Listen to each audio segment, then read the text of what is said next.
Mustahil Nusa Tenggara Timur akan jadi seperti ini kalau bukan Jokowi presidennya.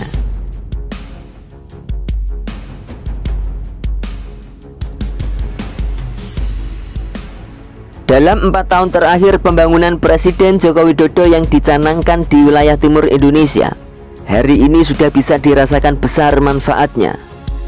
Sebagai wilayah yang langsung berbatasan dengan mantan wilayah Indonesia yang dulu lepas dari Indonesia, siapa lagi kalau bukan Timur Leste?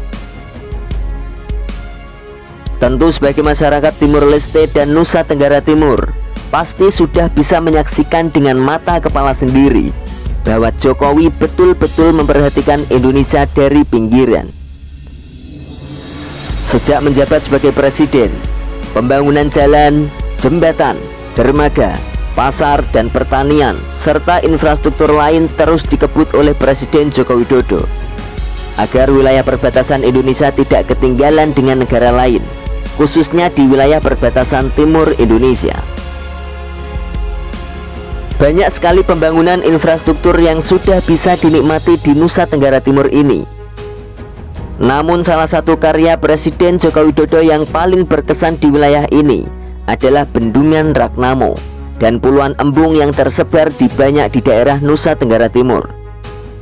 Sehingga sudah sepatutnya orang Nusa Tenggara Timur berani bilang bahwa sumber air sudah sangat dekat. Selain itu, Presiden Jokowi juga sangat memperhatikan perkembangan pariwisata yang ada di wilayah Nusa Tenggara Timur. Makanya Presiden Jokowi datang sendiri di acara Festival Tenun Ikat dan Parade Kuda di Pulau Sumba sebelum adanya pandemi Corona melanda. Karena wilayah Nusa Tenggara Timur ini berbatasan langsung dengan Timor Leste, Presiden Jokowi seketika merombak besar-besaran wilayah ini, mulai dari pos lintas batas negara, yaitu PLBN Muntaain, PLBN Muntamasin, dan PLBN Wini.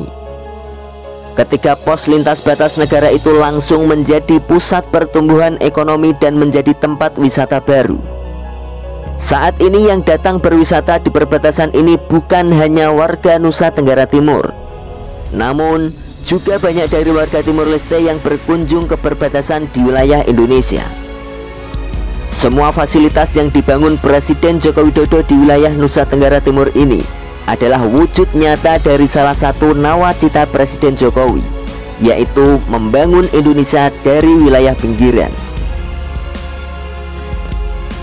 Pembangunan ini bertujuan untuk mengurangi kesenjangan pembangunan antara wilayah-wilayah di Indonesia, sekaligus sebagai cara Presiden Joko Widodo untuk meningkatkan kesejahteraan masyarakat Nusa Tenggara Timur, khususnya yang tinggal di perbatasan NTT dengan Timor Leste.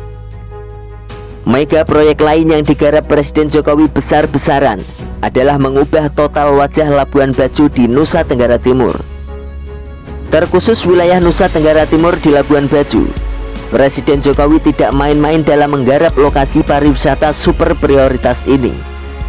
Labuan Bajo ditetapkan Presiden Jokowi sebagai 5 Bali baru yang diharapkan dapat mendatangkan devisa super fantastis untuk Indonesia. Hal ini terlihat nyata dari beberapa pembangunan infrastruktur pendukung di Labuan Bajo, mulai dari membangun baru, renovasi besar-besaran, dan perluasan jalan ke Bandara Komodo. Sebab bandara ini akan menjadi pintu masuk wisatawan asing ke Labuan Bajo. Sejak tahun 2015 pemerintah sudah rutin memberikan anggaran ke Nusa Tenggara Timur untuk mendukung prioritas pembangunan, khususnya di Labuan Bajo. Pada tahun 2015 saja, Presiden Jokowi sudah memberikan anggaran sebesar 28,82 triliun. Pada tahun 2016 sebesar 30,34 triliun. Pada tahun 2017 sebesar 31,88 triliun. Pada tahun 2018 sebesar 34,39 triliun. Dan pada tahun 2019 sebesar 35,08 triliun. Pada tanggal 1 Oktober tahun 2020 yang lalu, secara langsung Presiden Jokowi berkunjung ke Labuan Bajo. Di lokasi tersebut Presiden Jokowi meninjau perkembangan penataan kawasan setempat, mulai pembangunan dan penataan jalan, pedestrian, tepi pantai, serta drainase pendukung. Berkat dari keberhasilan Presiden Jokowi menata Nusa Tenggara Timur, terkhusus pada Labuan Bajo, di tahun 2022 ini, Nusa Tenggara Timur ditunjuk sebagai tempat perkumpulan kepala negara-negara di dunia, yaitu dalam acara G20. Tidak ada kata mustahil membuat Indonesia menjadi negara maju, asalkan pemimpin di negeri ini benar-benar berniat membangun Indonesia.